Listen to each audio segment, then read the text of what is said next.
Again, let's listen to Vice President Sara Duterte, live from The Hague, Netherlands.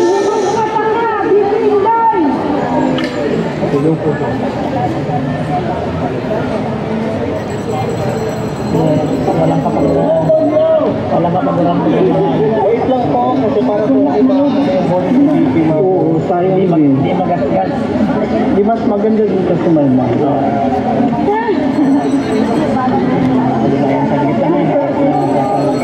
Hindi po maririnig ninyo kasi ano po. So, ayusin mo na kasi para hindi na sigaw ng sigaw si...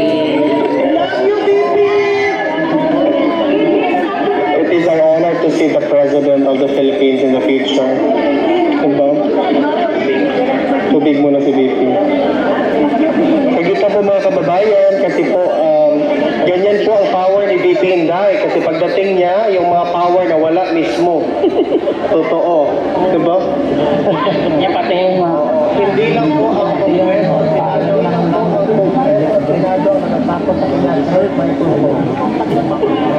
Kahit electric pa po.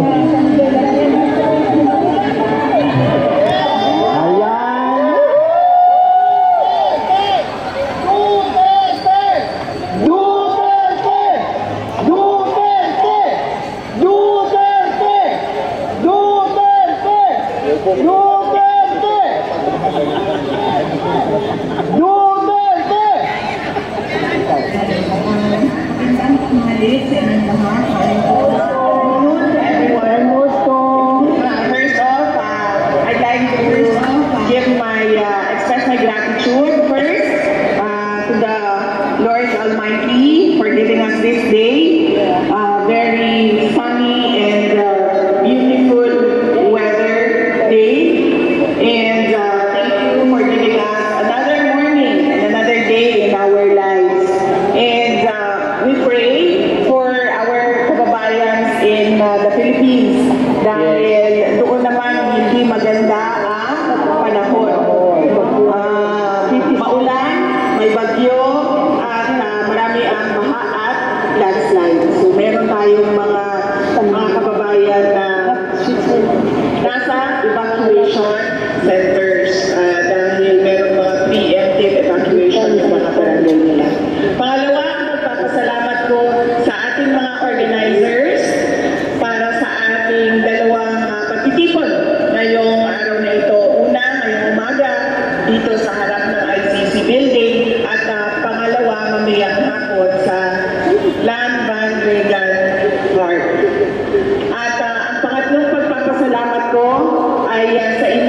ni para dili uli malayo daw sa ako. Alam namin Suro na ako sila dito sa Mm. please, believe it or not. O niya, dito sa please, na Mm. ka na yung syagit. Kung anak, di mo siya sa ako, ama. So, layan ka na, okay kayo masusog sa ako ang mga masyagit. So, may apel, men. Pagkawa na to siya, ni sore throat na, nagkalituran na kagahapon, niya ako, nag-reaction na o, Bangin. wala. Ay, sorry, ma'am.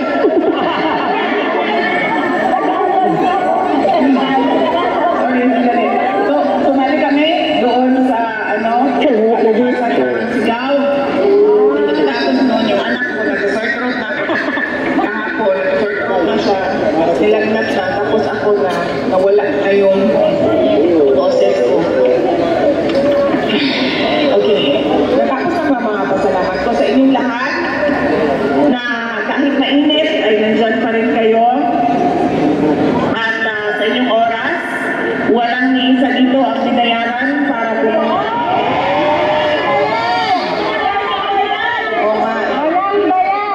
Kaya nga, malaki yung pagpapasalamat namin dahil kahit kailangan yung gumastos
nila.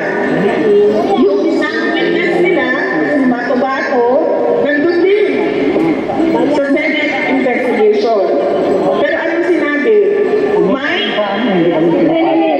Meron din. Kasi pala, it takes one to know one. So kung trillion yung nag-file ng kaso, ang witness niya ay may trillion. Diyan nagsimula ang complaint. Sino ang kita ni Sibunda? Sino ang sumunod? Ang mainstream media. Ano sabi nila? 30,000 dead. 12. Umakyat sila sa 15,000. Umakyat sila sa 30,000.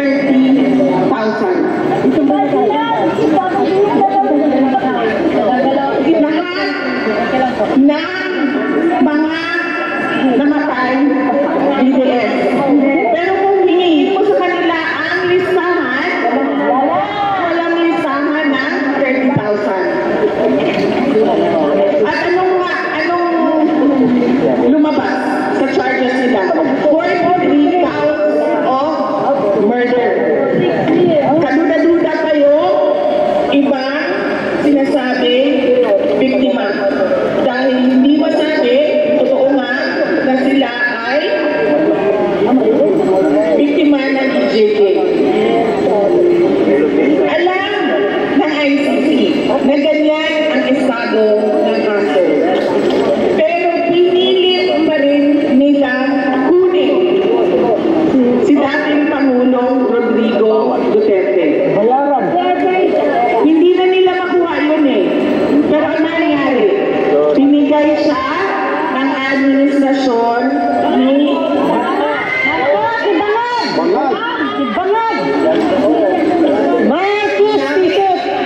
kasama ang ICC at ang administrasyon ni BBM. Gamitan tayo dito. Kailangan nyo ng kaso. Kailangan namin palayasin yan dito kasi talong-talo na kami sa politika.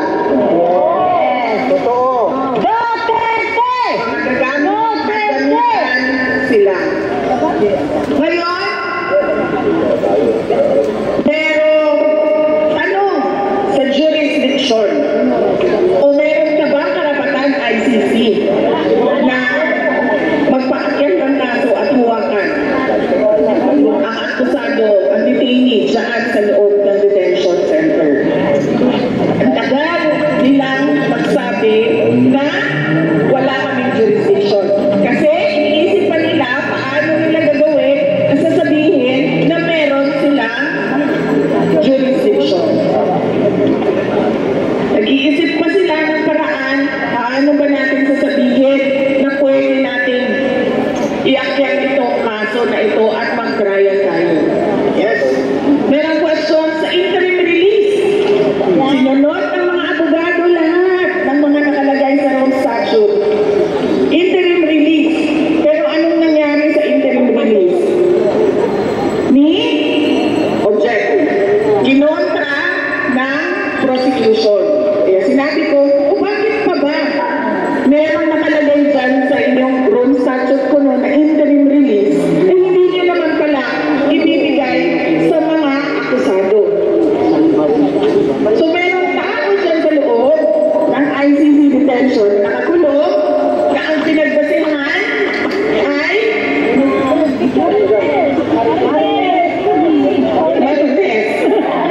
chismis. Mga chismosa! Galing sa mainstream media na kontra sa kanyang mga prinsipyo at paniniwala. Meron tayo dating Pangulo na nakakulong dahil ginawa niya ang kanyang trabaho para sa bayan. Ano ba ang ICC? Crime against humanity. Mahayag ako ang Pilipinas! Hindi natin kailangan ang ICC. Correct? Totoo yan. Nakikialam ang ICC sa ginagawa natin para sa bayan natin. Nakikialam sila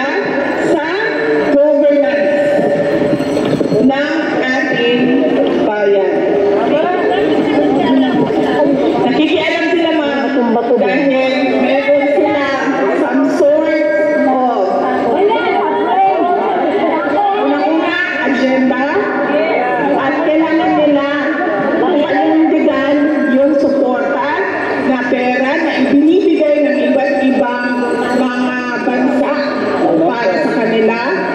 At meron silang ina-apply na global order para sa lahat.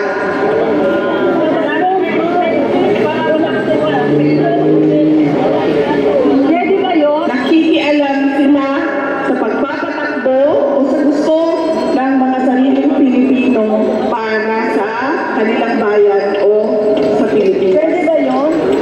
Hindi, ma'am. Kaya tayo nandito kasi gusto natin sabihin sa ICC. Bitawan nyo na yan. Huwag nyo kami pakialaman. Dahil bansa namin ito, kung ano yung gusto namin mangyari, kami lang mga Pilipino ang magdidesisyon.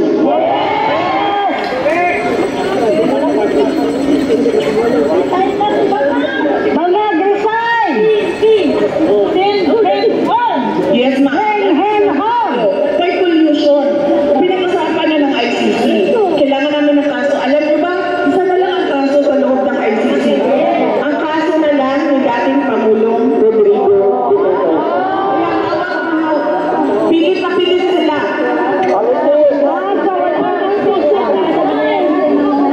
Na ang hawakan yung kaso. Kahit na sabi ko, sino ba ang witness nyo? Isang tao na convicted na ng perjury at isang tao na sinabi may sayad talaga.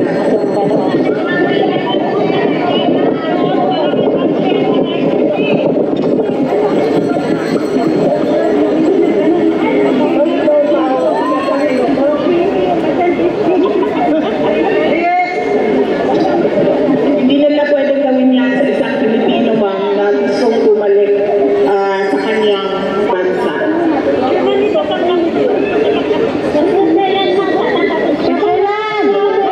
Wala akong sige ma'am, tatanggapin namin.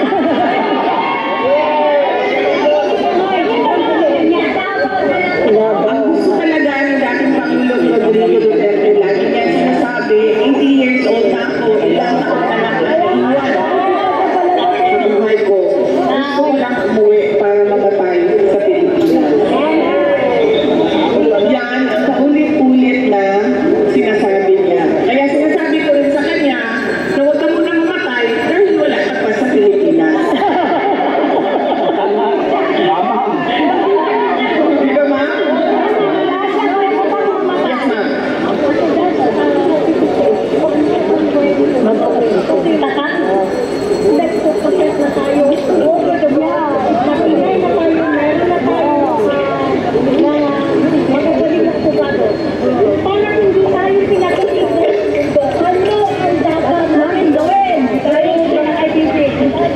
As a Dutch citizen, ma'am, pwede ka sumulat sa Dutch government. Bakit kayo may participation sa pagkuha ng aming dating Pangulo?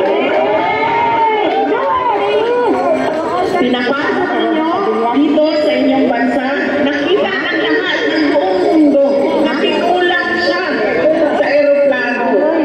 Pero pinapasok ninyo dito sa inyong bansa kahit walang passport. Hindi pwedeng gawin yan.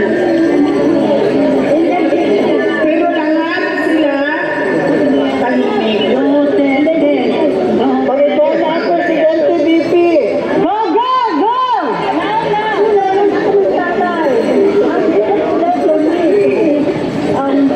Right now, let's listen to Mayor Baste Duterte.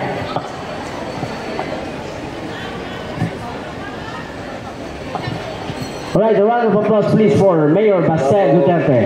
Salamat kaayo sa inyong walay puas na porta sa akong amahan, si President Rodrigo Roa Duterte. Padayon ta sa pagtinabangay para mapaulit nato sa atong nasod. Ug padayon kita sa pagyagyag sa mga inustisya na ginahimo sa kasamtangang administrasyon. Salamat kaayo, padayon ta aning tinuod na pagbago para sa natong tanan.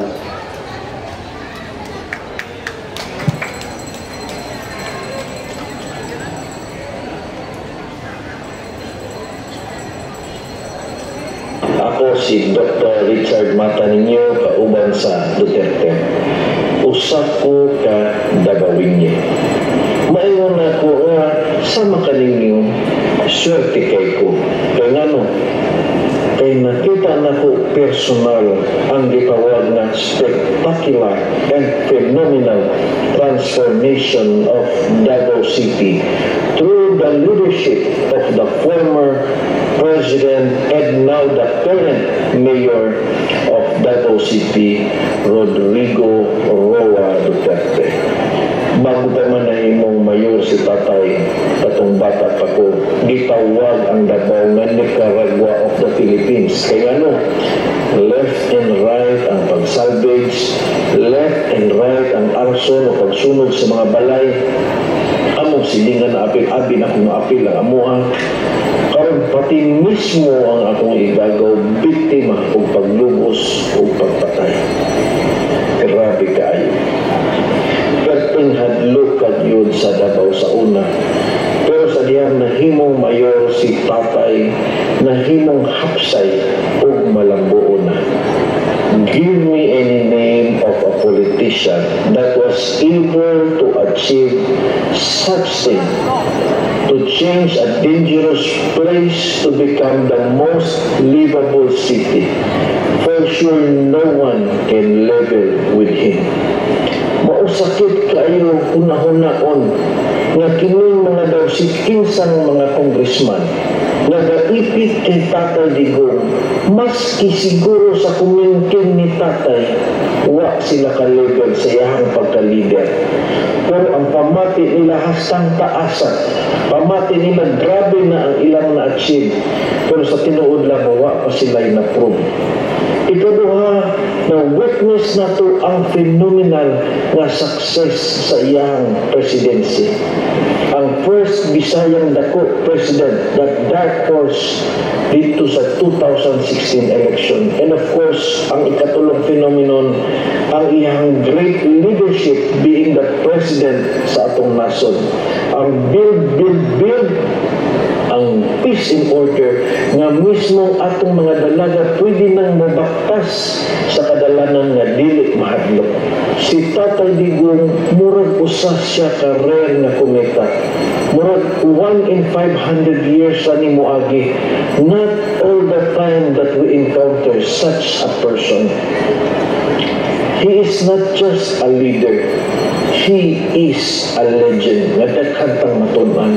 Dapat dinunta gani ang leadership ni Tatay kung pwede siya mahimong 20 years more para mapag-ugid niya ang Pilipinas sama sa gihimo ni Lee Kuan Yew sa Singapore. Pwede laging sayanga.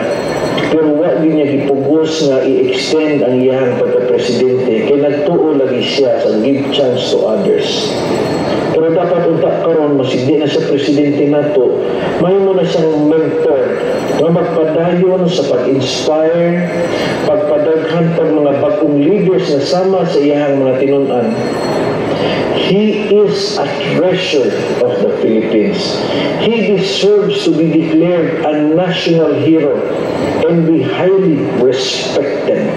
Kung unsa ilang gibuhat, tungod sa iyang kahawd nga di nila malebelan, tungod sa iyang kasikat nga di nila mapantayan, gikuhaan siya katungod. Di lang siya ang gikuhaan, pati kita gikuhaan sa atong katungod nga nagrespeto o nagmahal kaniya. Busa Lord, naami diri karon nag-ampo kanimo nga taga-imi og milagro nga kaning precious years nga nabilin kay Tatay Digong, ihatag ni siya diri sa iyang pamilya, kauban sa iyang pamilya, o kauban ka namo. Kaya nga namo siya pa ma-experience, kaya nga pa namo siya madungog. Now, dili ni gagather karon kay we are nothing without you, O Lord. That's why we pray in unison. Ngayon pa, Lord, tagain ni o breakthrough in the coming days. That is our prayer, our united prayer nationwide. In Jesus' name, amen.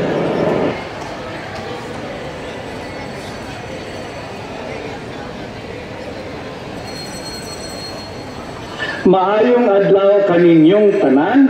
Maraming salamat sa inyong pag-anyaya sa akin upang maging bahagi ng inyong ginagawang hindi lamang nationwide kundi worldwide na pagkilos para sa Free Duterte Now sa pamumuno ng SARA Volunteer Action Group. Ako po muli ang inyong kaibigan, Attorney Vic Rodriguez, Pilipino, abogado, maisog, kaisa ninyo at ng higit na nakararaming Pilipino sa panawagang pauwiin na si Tatay Digong. Si Tatay Digong ay mahigit 100 araw nang nakakulong. Maaari ka bang magkulong ng kapwa nating Pilipino nang wala man lang warrant of arrest? Maaari ka bang magkulong ng ating kapwa Pilipino sa isang dayuhang lugar nang wala man lang formal na kaso? Panay bintang, panay aligasyon, panay chismis. Diyan magaling ang Marcos administration. Patuloy tayong magkaisa at ipanawagan. At patuloy din ninyong ipagdasal ang kalusugan, kaligtasan at agaran sanang pagpapauwi na kay Tatay Digong. Huwag tayong mapagod. Isipin na lang natin. Kung tayo ay napapagod o nakakaramdam na ng pagod, isipin natin higit pa ano ang pakiramdam ni Tatay Digong. Siya ay kinidnap ng Marcos administration. Puwersahang inilabas ng ating bansa at inilaga sa naglalaway na kamay ng mga banyaga diyan sa ICC. Makiisa, lumabas ng bahay, iparinig ang inyong tinig, Free Duterte Now. Muli ho, ako ang inyong kaibigan, ang inyong boses, mata, tinig at tinga. Sa lapas man ng Senado, Attorney Vic Rodriguez, Pilipino, abogado, maisog.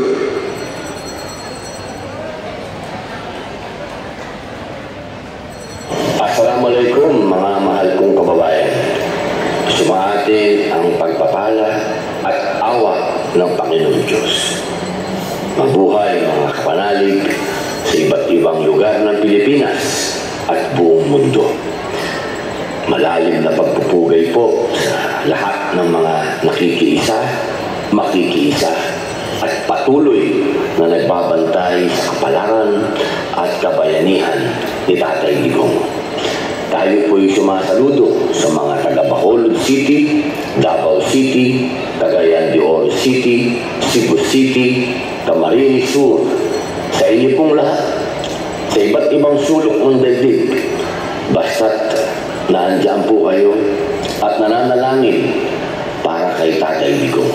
Tayo po'y muling magbuklod-buklod sa panalangin sapagkat wala pong pinakamabisa, wala pong pinakamalakas, wala pong mapagkakatiwalaan kung hindi ang Panginoon Diyos. Dito po sa oras na humihingi po tayo ng katarungan para kay Tatay Digong, ito po yung pagkakataon na sama-sama po tayong mananalangin. Sapagkat yan pong panalangin ay wala pong pwedeng makapigil dyan. Kapag sinabi po ng nag-iisang Panginoon Diyos na labas ka na, Digong, wala na po sino pang makapipigil. Maging Pilipino man yan o dayuhan. Kaya mga mahal kong kababayan, muli na naman po tayong magbubuklod sa ika-19 ng Hulyo. Magkita-kita po tayo.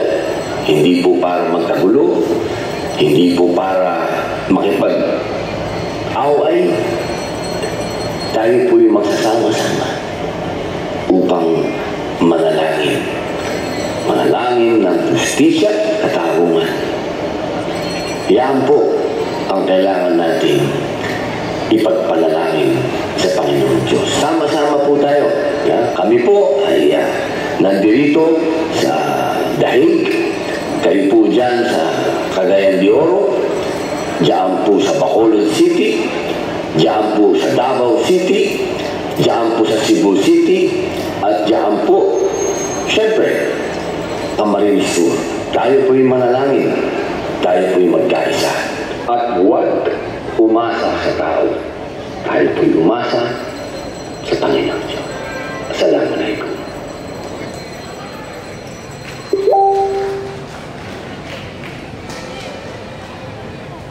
Sa mga kaigsuonan ako,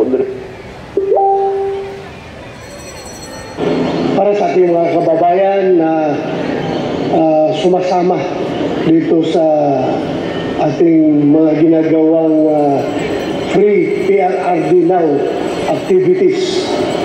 Ako po'y taos-puso nagpapasalamat sa inyo sa inyong ginagawang pagpalabas ng inyong mga sanuubin at ng inyong pagnanais at ng inyong pangarap na sana maibalik na si Pangulong Duterte dito sa ating bansa. Maraming salamat talaga sa inyong lahat. Sana po huwag kayong magsawang sumali at makiisa sa ating mga hakbangin para sa ating layunin na tuluyan ng maibalik si Pangulong Duterte dito sa ating bansa. Dahil kawawa po siya. Talagang medyo payat na siya at talagang marami siyang namimiss dito sa ating bansa. Yung ganung edad ng tao, ganung nakatanda, ay dapat hayaan na lang sana na manirahan dito sa ating bansa. Kahit ano man ang kaya kinakaharap, dito na niya harapin sa ating bansa yung ano mga kaso na kanilang pinupukul sa kanya. So maraming salamat po sa inyo lahat. Huwag po kayong magsawa, ulit-ulitin natin ito hanggang marinig ng buong mundo yung ating hinagpis, yung ating sama ng loob, yung ating pakiusap na sana makabalik na at maibalik na Pangulong Duterte dito sa ating bansa. Maraming salamat po sa ating lahat. God bless us all.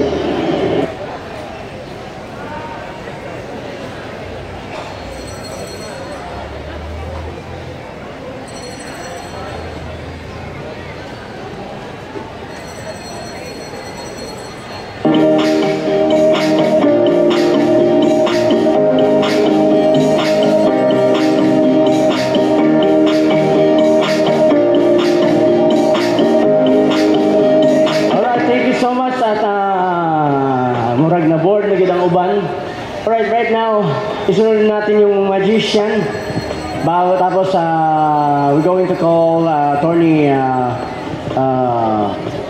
Wendell Avisado after the magician para po ay pasensya lang po talaga kasi medyo natagalan tayo mag-start kasi po marami pang mga technical error na nangyari po. Okay na ba tayo dyan? Okay lang, meron mo namang lugaw dun eh. Pero binili ko lugaw ha. Alright, let's call on the magician. Wala pa, sana siya.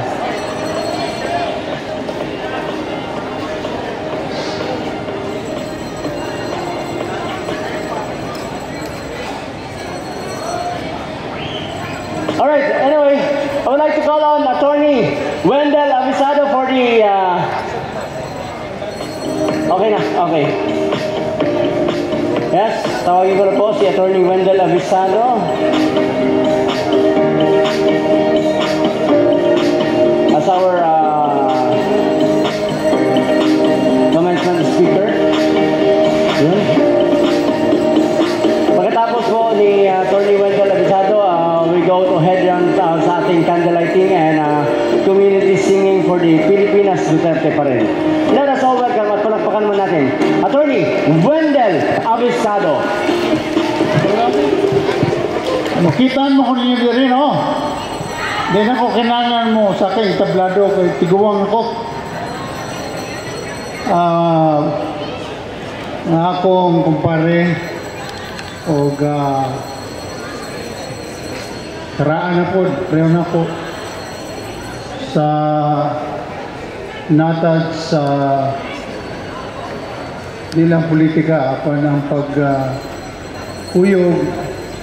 sa dagan sa atong syudad kahit pa sa unahan to karon Deputy Mayor Randy Usman, Barangay Captain Mbeki, Barangay Captain Weng, Kagawad Randy, uban pa nga mga opisyales sa barangay ni Adre, akong abibihon atong magiitan nga kapitan sa barangay 76-A, si barangay Captain Robert Olan-Olan, nga naningkamot yun nga makaabot dinhi ang iyang mga kabarangay. O kaninyong tanan nga nabilin pa dinhi, salamat kay nabilin pa ko. Sabto nato ang atong mga kaubanan, kay oras di peligro naman po, gutom na po din taon. So nasabta nato sila. Apan ang inyong pagtambong dinhi kay mailhan gayon sa inyong malungtaron nga paghigugma sa atong kanhi Mayor o Pangulong Nasod Rodrigo Roa Duterte. Bisa gigutom kita, palakpak yapon kita. Duterte! Duterte! Duterte! Duterte! Napagaw po na ko. Wa naman gukumanan mag-diskurso. Kani man ang paghatag o sa ako ni kanhi Pangulong Nasod Rodrigo Duterte isip pakalihim sa Departamento sa Budget and Management. Kauban nga pagkato sa among panaguban din hipa at itong mayor pa siya o hinunoa siya lang ang post-people power president of the Philippines na mibiya sa iyang pangatundanan sa pinakataas na porsyento sa pagsalig, pagtuo o ingon man sa iyang agi si Pangulong Nasod. Makasubo lang una-unaon na unta ang atong pangandoy nga mapadayon ang iyang mga maayong binuhatan. Apan nabudol mang kitang tanan, gani man gikaingon pa na ang magyod sa ulihi ang pagbasol. Ngano man, but let me tell you, it is also biblical, kasi tabi sa atong mga kaigsuunan Muslim, ngayon ko katahuran. Assalamualaikum warahmatullahi ta'ala wa barakatuh. In the book of Jeremiah, in chapter 29, verse 11, remember that? Jeremiah 29:11. It says, and I quote, "For I know the plans I have for you, declares the Lord. Plans to prosper you and not to harm you. Plans to give you hope and a future." Sa ito pa, unsay nabilin ka nato ang atong hugot na pagtuo sa atong Ginoo sa kaitas. Na siya gayod, wala magingon nga silutan ka mo, maglisod ka mo, ang pagsulay apil ka na sa atong kinabuhi. Apan ang pagsalig nato kaniya, hinubanan sa tinuray na pag-ampo, hinunoa iyang dunggon, tumano niya ang iyang gisulti na He will prosper us, He will not harm us, He will give us hope and a future. We look forward to 2028. Kay presidential election ka na. Without saying anything, nasayot naman kita. Kung kinsa gayon ang angayan na suportahan natin. Sa dini pa si Mayor Rudy, mag-ingon sa kanako sa kaubanan pa naman. Nga dili ko gusto nga dunay pagbago nga pinaagi sa madugoon nga pamaagi. Because it's going to destroy our country. Magkabahin-bahin kita and the process of healing will take a long time. So demokrasya man kita magpaabot kesa sa sunod nga higayon nga kita na usab makapili sa atong mga leaders. Mamagani nga mulaon kita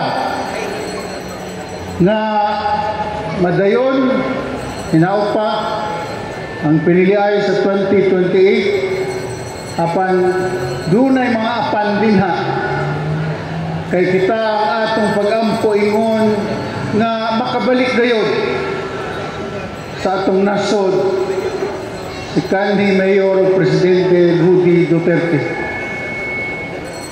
Kay ug dunay daw ta mahitabo kaniya gawas sa atong nasod, wa kita masayod og unsay mahitabo ug dangatan sa atong nasod. Kana panglantaw lang ingon nga grabe gayud ang nahitabo na sa atong nasod. Ang unang gihimo ni Mayor or President Rudy was to fight graft and corruption. Mugani gitukod niya ang Presidential Anti-Corruption Commission. Unsay unang gihimo na galingkod karon. Ang una niyang gidissolve mao mismo ang Presidential Anti-Corruption Commission. So wa na makontrol ang corruption. Nakita man nato tanan na halos ng mga proyekto na enrollment fee ang mga kontraktor dayon kinahanglan muhatag sila og pilay pangayoon sa mga hingtungdan ng mga opisyalis, mga congressman man na, mga senador, mga gobernador, mga mayor, tanan. Nobody checks the wrongdoings of people in government anymore. Iyang gilusad ang pagpakgang sa illegal na droga. Unsa iyang gidangatan? Tuwa siya karon sa dihig. Tungod kay sa dugay nga panahon nga siya nang atungdanan ang impact niya atong tanan niyang binuhatan nakita man nato ang dakong kausaban. Apan karon lahi na usab. Balik na pud kita ug unsay sitwasyon ni atong dili pa siya ang pangulong nasod. You know how many kilometers of roads has he built during his term? More than 30,000 kilometers of roads. Gihimo niyang libre ang tertiary education, ang pag-eskwela sa atong mga kabataan sa mga kolehiyo o mga universidad. Gihimo niya nga mandatory ang membership sa tanang Pilipino under the Universal Healthcare Act. Mamanggani tanang Pilipino membro sa PhilHealth. Apan unsay gihimo sa atong administrasyon karon, gikuhaan pa og kwarta ang PhilHealth o giunsa nila paggamit wa ganita masayo. Iyang gilusad ang ELCA, ang One Nation approach para masubad ang 53 o 54 anyos nga suliranato sa komunismo. Nag-declare siya martial law sa Lanao para mapakgang ang pagsud sa mga terorista dito. During his time, naaprubahan ang Anti-Terrorism Act. During his time, namugna ang Bangsamoro Autonomous Region in Mindanao, in Muslim Mindanao. Daghan kayo impact sa atong kinabuhi ang nahimo ni Pangulong Duterte. Apanon sa gihimo sa administrasyon karon, sila pa mismo ang nagkidnap sa atong Pangulo, kani Pangulo gindorsar dito sa Langyaw ug banyaga nga korte nga di naman kita unta miyembro. Apan nagingon siya magun sa may dangatan niya tungod sa iyang gibuhat para og alang sa atong nasod ug kanatong tanan mga Pilipino, wala siya'y pagmahay ug iya kanang dawaton kay matud pa niya anaa kana sa akong kapalaran. Grabe nga pagmahal sa atong nasod ug sa atong mga isig ka Pilipino. Talagsaon nga tao. Nag-uban kami sa dugay na nga panahon. In the early 70s pa kami. Sa gani, bisan sa akong pagkatao, di gyud nako siya matalikdan. Bisan unsa pay may tabo. Kay siya talagsaon nga Pilipino nga bisag unsa pay buhaton nila sa kaisipan o kasing-kasing sa matag Pilipino, si Pangulo Mayor Rudy Duterte usa ka bayani, usa ka hero. He is the modern day Filipino hero. Katong dito siya sa Hong Kong, istorya niya ang mga OFW, siya lang ang Pangulong Nasod na naghimo og OFW hospital. Never na nahitabo in the previous presidency. Nag-ingon siya in the book of Ecclesiastes that there's a season for everything that happens in our lives. A time to be great, a time to be on the side. Nagpadakli na siya, maumaniya nga nahimo siyang Pangulong Nasod. Gani man, in all our seasons, it is predestined. Nakasulat ka na sa balaang kasulatan. Apan kita, baka ingon gayon nga dunay mga Pilipinong talagsaon sa kanila si Pangulong Rudy Duterte ang iyang hangyo sa mga OFWs baya og mamatay ko ha. Buhati po ko ninyong monumento, tupad yun yung si Rizal tina sa Lunita. Iyan itong komedya, kapan ka na ang komedya ugon sa medangatan niya, sigurado gayon na ay monumento pagabuhaton sa atong modern day hero bayani Rodrigo Roa Duterte. Gigutong naman kitang tanan. Abana ako lamang ang pag-auhag ka nato na di kayud kita muundang. Gani pa buhi si Mayor Rudy. Bisag wa siya nato makauban karon, anaa siya sa atong kasing-kasing. Bisa na ato mga kaigsuunang mga young ones, itong mga millennials, Gen Z, na ONES, ug katong mga young ones, katong ONCE, kanhi mga batanon pa kapan karon naningkamot lang gihapon magpakabatanon.